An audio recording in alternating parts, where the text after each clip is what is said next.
بسم الله الرحمن الرحيم.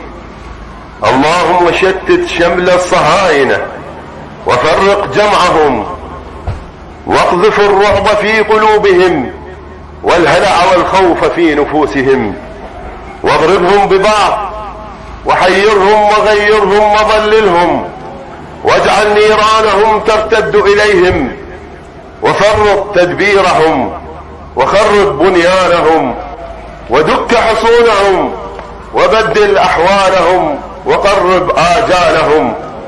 اللهم وقطع أعمارهم واشغلهم بأبدانهم، وخذهم أخذ عزيز مقتدر، وارسل عليهم طيرا أبابيل، وارجمهم بحجارة من سجيل، واجعلهم كعصف مأكول.